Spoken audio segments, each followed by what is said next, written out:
It was meant to be the ultimate royal fairy tale, a prince searching for love, a beautiful, modern, independent woman from across the Atlantic who stole his heart. The world watched as Prince Harry, the once rebellious spare, found what he thought was his perfect match, Meghan Markle, the charismatic actress from Suits. Their romance was painted as spontaneous, serendipitous, and romantic enough to melt centuries of royal tradition. But behind the glow of royal weddings, Netflix deals, and humanitarian photo ops, a darker, more calculating story has begun to unravel, one that points back to a place hidden behind velvet curtains and champagne whispers, Soho House.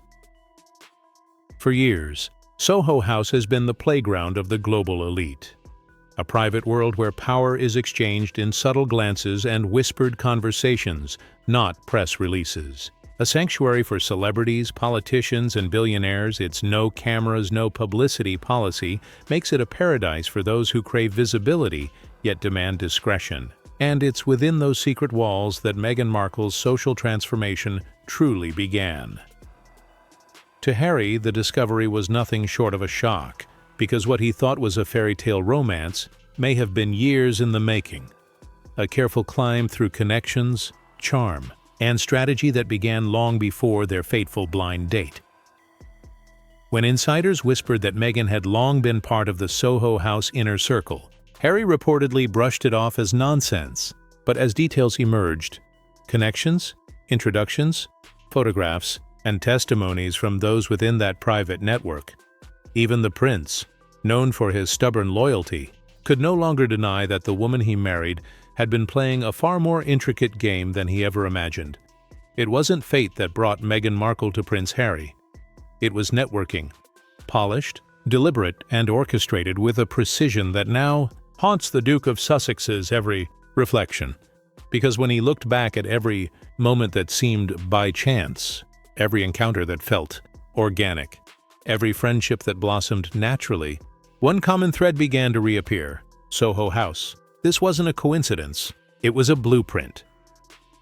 To understand Meghan Markle's rise, one must understand Soho House. Founded in London's Greek Street in 1995 by Nick Jones, Soho House was never just another members-only club. It became the modern aristocracy's favorite playground, a world where money, fame, and influence merged seamlessly. From the outside, it looked like a haven for creatives. But on the inside, it was a hierarchy of access, power, and privilege. Every handshake could change a career. Every introduction could open a door. Every dinner could rewrite someone's destiny. For Meghan Markle, an ambitious actress in her mid-30s, searching for more than fame, searching for status, Soho House became a launchpad. Long before she was the Duchess of Sussex, Meghan was already maneuvering in circles far beyond the average Hollywood crowd. Her membership at Soho House Toronto, obtained through her close friend Marcus Anderson, granted her access to an entirely new echelon: CEOs, producers, socialites, and British aristocrats who frequented the club during filming seasons and international galas. Marcus Anderson wasn't just any friend, he was the key holder. As the global membership director and consultant for Soho House, he wielded quiet but immense influence. He decided who got in, who got noticed, and who stayed invisible. Meghan wasn't invisible. She was placed right at the center of the glittering, secretive ecosystem of power. And she used that access masterfully. Former members recall Meghan as always visible, always connected, always networking. Unlike other actresses who came to relax, she came to build. She attended private screenings, exclusive dinners, and charity galas, events where British elites, journalists, and visiting royals sometimes made an appearance. There were no cameras, no paparazzi, just the perfect environment for alliances to be born in quiet confidence.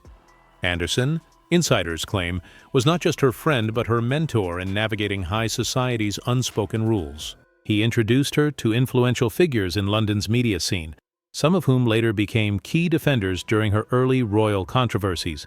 He taught her the art of appearing humble while calculating every social move. In Soho House circles, Meghan was known as magnetic, charming, intelligent, but deeply strategic. Those who knew her before her royal days insist that her journey wasn't accidental. It was architected. She used the club's network to climb socially, not crudely, but eloquently. It was in these dimly lit lounges and private rooms that she began to rebrand herself, not as an actress from a cable drama, but as a global humanitarian, a woman of influence, a voice for modern feminism. When the world saw Meghan at glitzy events or red carpet appearances, few realized that the foundation for her image had been meticulously constructed within Soho House walls. Even the famous blind date where she met Prince Harry was reportedly arranged through a friend within this very circle. Sources have claimed the introduction was not random. It was planned, curated, and perhaps even pre-approved through Soho House's carefully interlinked social web. This revelation changed everything. For Harry, it meant that the love story he once believed in, the idea of meeting a woman outside royal circles who understood him, might not have been spontaneous at all. It might have been the final act in a long, calculated performance. Every fairy tale has a beginning. For Meghan Markle, that beginning was not Windsor Castle, nor the film sets of Suits. It was a dimly lit members club in Toronto, the Soho House, described as suave, connected, and discreet. Anderson's name surfaces repeatedly in Meghan's rise to global prominence. The two met years before her royal romance, during her Suits filming era in Toronto. To the outside world, their friendship looked ordinary, a social butterfly actress and her charming confidant. But to those in the know, Anderson was far more than a friend. He was the architect of Meghan's social advancement, her silent strategist behind every key connection. Anderson had something Meghan needed: access. He wasn't merely a manager at Soho House. He was part of its soul. Known for curating its most exclusive events, from private film screenings to gatherings of cultural elites, Marcus had the ear of everyone who mattered. When you were in with Marcus, you were in with London, Hollywood, and New York simultaneously. For Meghan, who was ambitious, eloquent, and exceptionally adept at social navigation, this friendship became transformational. Through Marcus, she met producers, stylists, and influential women like Jessica Mulroney, another bridge between North American celebrity circles and British high society. These weren't just casual friendships. They were pieces of a puzzle that, years later, would perfectly align with her royal ascent. But what truly raised eyebrows was how omnipresent Anderson became in Meghan's life, before and after she met Harry. When Harry and Meghan began dating, it was Anderson who reportedly helped them coordinate their early secret meetings. He arranged private suites, quiet dinners, and carefully managed introductions away from the tabloids. He was the unseen hand ensuring that their relationship appeared spontaneous to the press, while being meticulously controlled behind the scenes. It was also Anderson who helped Meghan navigate the cultural transition from Hollywood to Kensington. When she faced royal advisors, etiquette lessons, and press briefings, Anderson was there, guiding her tone, her posture, her messaging. His background in managing high-profile personalities within Soho House gave him a unique expertise in polishing Meghan's image for elite consumption. Even after the wedding, Anderson remained in the background. He was one of the few non-family members invited to the royal nuptials, a privilege that puzzled many in Britain's upper circles. To invite a private club consultant to one of the most watched weddings in modern history was not tradition. It was loyalty. It signaled that Anderson wasn't just a friend. He was integral to Meghan's story. In Montecito, where the Sussexes now reside, Anderson has been spotted multiple times. He's helped coordinate their private gatherings, business introductions, and even some media appearances. The pattern continues. Where Meghan goes, Marcus follows, discreetly, efficiently, and strategically. Critics argue that Anderson's ongoing influence is telling. While the Duke of Sussex has drifted from many of his old friends and military allies, Marcus Anderson's bond with Meghan has only grown stronger. Some insiders whisper that Anderson represents not friendship, but continuity, a reminder of the world Meghan truly belongs to, and the network that built her image long before the palace ever did. For Harry, that realization cuts deep, because it means the foundation of his marriage, the story of how they met, how they bonded, and how they fell in love, might be more engineered than authentic. It means the man he thought was simply his wife's confidant might actually be the silent architect of the entire Meghan Markle phenomenon. And that's where the emotional fracture begins. Harry, once the most fiercely independent royal, is now surrounded by Meghan's world, her friends, her advisors, her handlers, many of whom trace their origins back to one name: Marcus Anderson. The revelation of this connection has shaken not only public perception, but also private trust. Because what was once seen as a romantic, spontaneous whirlwind now looks increasingly like a playbook designed in the quiet lounges of Soho House, executed through the charisma of Marcus Anderson, and perfected through Meghan's relentless self-reinvention. Behind the polished photographs, curated interviews, and carefully choreographed appearances lies a world that few have ever truly seen. The real network that shaped Meghan Markle before she became the Duchess of Sussex. Soho House's first rule is silence. Its second is discretion. No phones, no cameras, no leaks. It's the ideal environment for those who wish to reinvent themselves or hide the story of who they once were. For Meghan, it was both.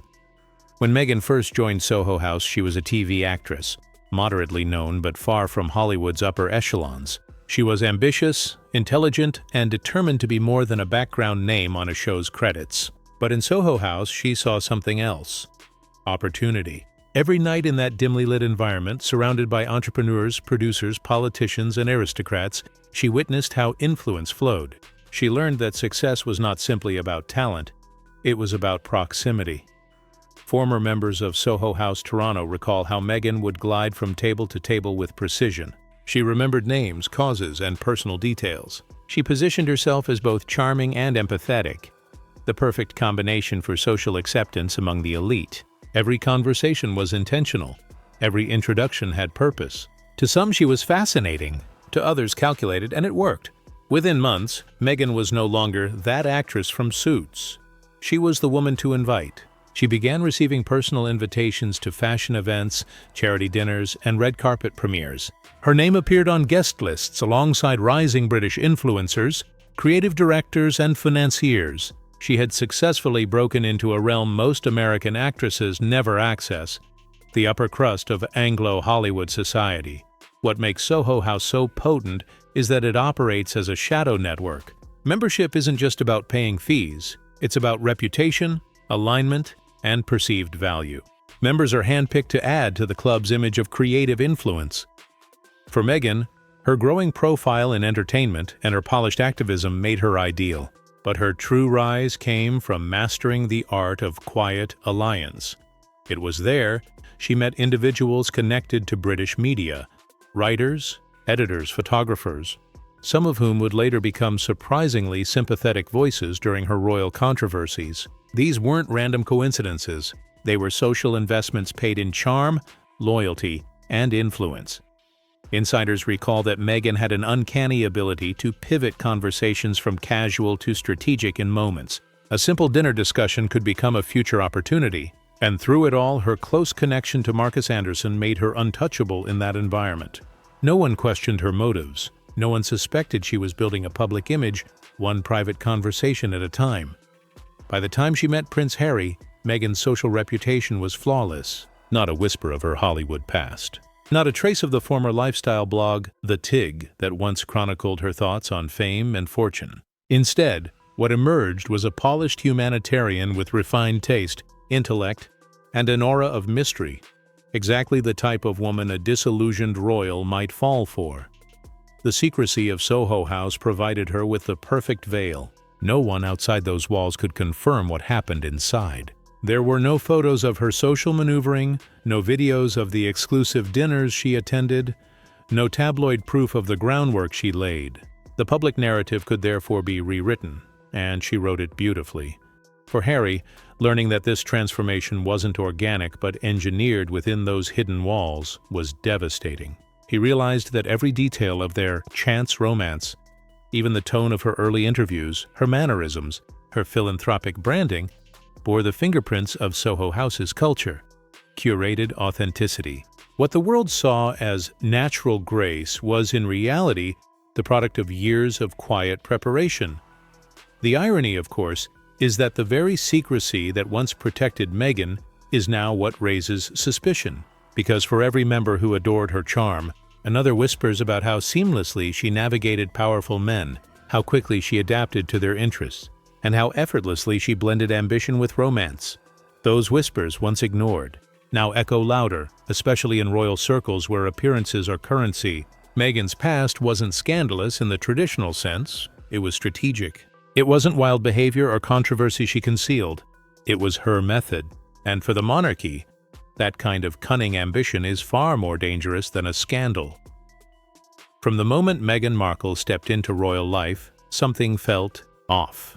Within the gilded corridors of Kensington Palace, senior aides, press secretaries, and old guard courtiers whispered quietly among themselves.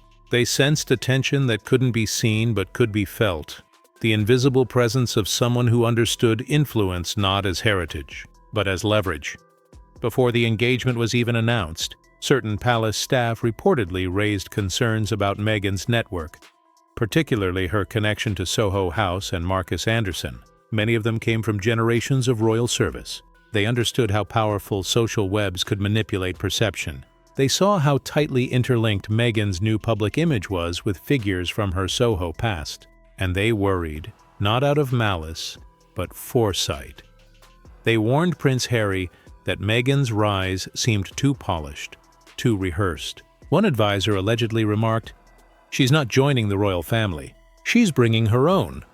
And that proved prophetic. Because when the Sussex brand began to take shape, its fingerprints weren't royal, they were Soho-made. The staff noticed subtle details, the way Meghan's PR statements mirrored the sleek, media-savvy tone typical of Soho House press rooms, the way her inner circle prioritized branding over tradition, the way every public appearance carried a subtle undercurrent of corporate strategy rather than royal duty. She wasn't adapting to the crown, she was repackaging it. Even the Sussexes' first major joint projects had that Soho signature.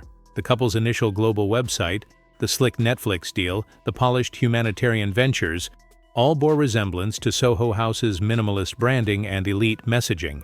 It was no accident. Some of the consultants and designers involved in these ventures were reportedly introduced to Meghan through Old Soho connections, while traditional royal communications were governed by restraint and understatement. Meghan's strategy screamed visibility. She didn't just want to be a duchess, she wanted to be a movement, and that made palace insiders uneasy. Prince Harry, however, saw criticism of Meghan as classist, even racist, and defended her fiercely. He was blinded by love and by the narrative that she was being unfairly targeted. What he didn't realize was that palace resistance wasn't rooted in prejudice, it was in pattern recognition. They had seen powerful outsiders enter the royal fold before, but never someone who understood the mechanics of fame and influence quite like Meghan. To them, she wasn't just a modern woman, she was a strategist. Every public appearance was a performance. Every charitable act was also a headline. Every speech was tailored for a global audience, not a British one. She wasn't serving the monarchy, she was building a brand. When Harry and Meghan announced their decision to step back as senior royals, the palace was blindsided. But those familiar with Soho House culture weren't. It was the ultimate move of independence, autonomy, and self-control. In many ways, it mirrored the same ethos that governed the private club's elite members. Create your own empire. Answer to no one. The discomfort within royal circles deepened after Megxit.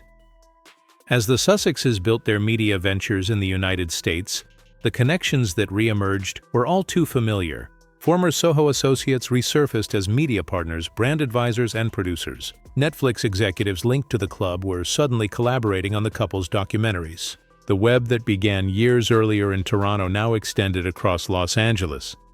To royal loyalists, this wasn't coincidence. It was continuity. They began to see Meghan's royal chapter as a strategic phase, not a destiny. For them, it was never about duty to the crown, it was about global positioning. Even the philanthropic messaging surrounding mental health and feminism was crafted in the language of global branding rather than monarchy.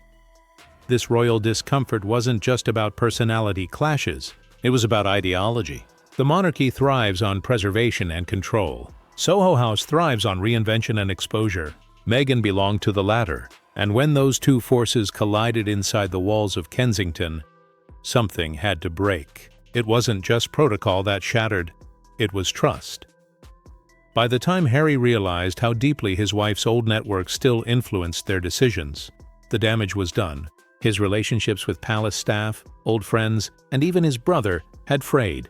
What he believed to be their shared independence was, in reality, Meghan's continuation of a pre-existing ecosystem, one he never knew existed until it was too late.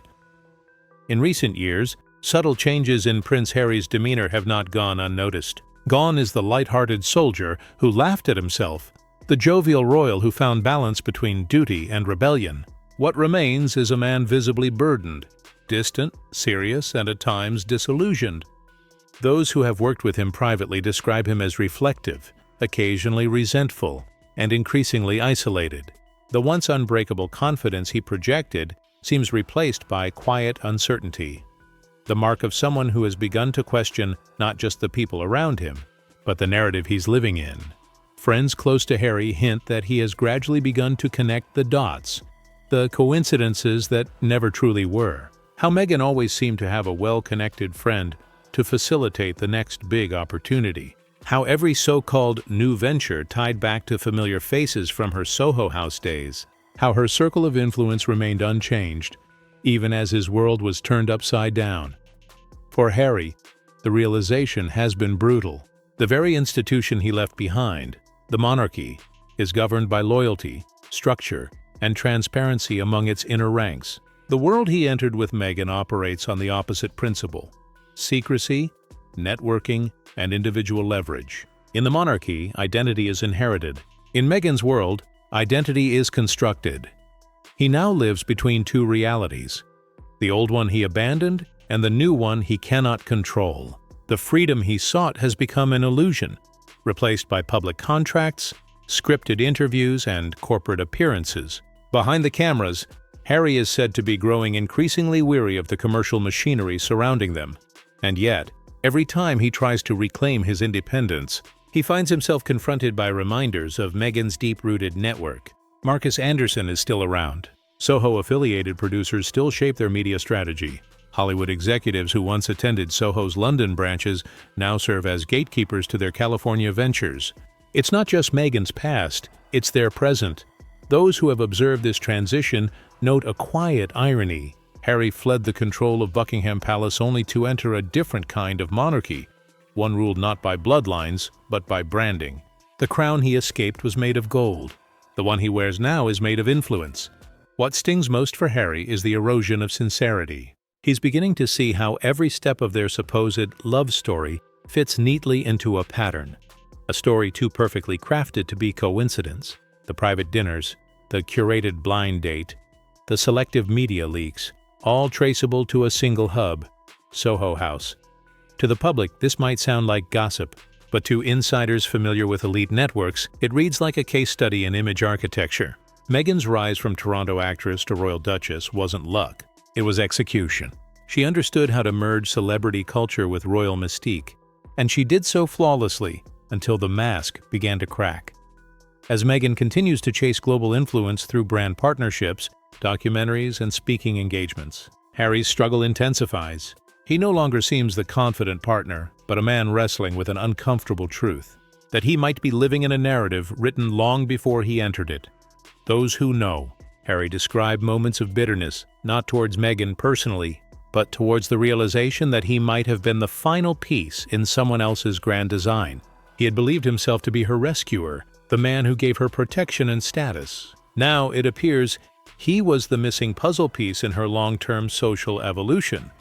That revelation is not a tabloid story, it's a human tragedy. Because for all his flaws, Harry has always craved authenticity. Yet authenticity is the one currency that Meghan's world, the world of Soho House glamour, PR strategy, and media perfection, simply cannot afford. As he looks around today at the empire they've built, Harry must confront an unsettling question. Did he choose love, or was he chosen for it? Was he the partner or the platform? What began as a fairy tale romance is now an exercise in introspection. The deeper he digs into Meghan's past, the clearer it becomes that she was never merely an actress who stumbled into royalty. She was a woman who understood power, studied it, and learned to wield it. And in Soho House, she found the blueprint. For Harry, the awakening has come too late. The crown he traded for love now feels like a chain, and every echo from Meghan's Soho past reminds him that in the game of influence, He may have been the final pawn in a story that was never his to begin with.